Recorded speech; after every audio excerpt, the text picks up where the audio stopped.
Video amatir memperlihatkan saat warga menangkap seekor ular piton sepanjang 5 meter ketika membongkar lantai rumah warga yang berada di Jalan Kemas Rindu, Kelurahan Ogan Baru, Kertapati, Palembang. Menurut warga, ular piton ditemukan pekerja bangunan yang sedang memperbaiki rumah. Awalnya pekerja membongkar lantai di depan pintu masuk rumah, dan terlihat ular yang membuatnya terkejut dan berteriak hingga menarik perhatian warga. Warga kemudian mengeluarkan ular, lalu dijadikan perhatian warga lainnya. Pertama-tama kan jadi bobok rumah di snaper itu, jadi terjengoklah ular besar di selok pendasi itu, di depan pintu itu.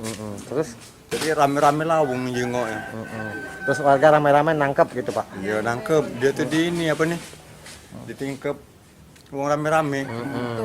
Pak itu ularnya sepanjang berapa meter kira-kira Pak? 5 meter lah ya, sekitar 5 meter.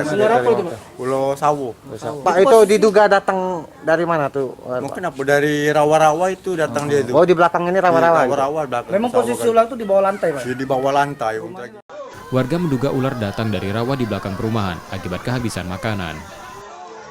Yudi Kiswanto, Kompas TV, Palembang.